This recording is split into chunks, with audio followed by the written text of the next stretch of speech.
deň, vítame vás pri správach redaktorskej školy. Vítajte. Budí vás zvuk príjemnej hudby? Tak to ste z tých šťastnejších. Môže vás ale prebrať aj hluk na ulici, ako to zažívajú na jednom bratislavskom sídlisku.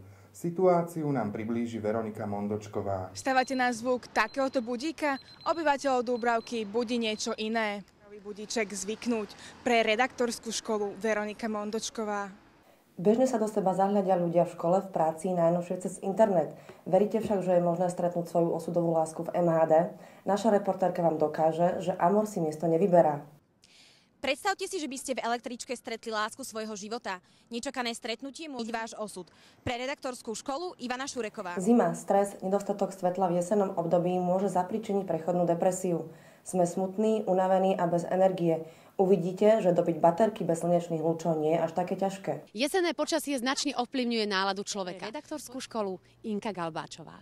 Ľudia vyhadzujú do kontajnerov nielen odpad a nepotrebné predmety. Častokrát, zrejme omylom, sa tam ocitnú ešte fungujúce zariadenia a iné užitočné veci. Čudovali by ste sa, čo všetko sa dá v takých kontajneroch nájsť. Nábytok, hračky, oblečenie. To všetko dneska redaktorskú školu Daniela Hediová.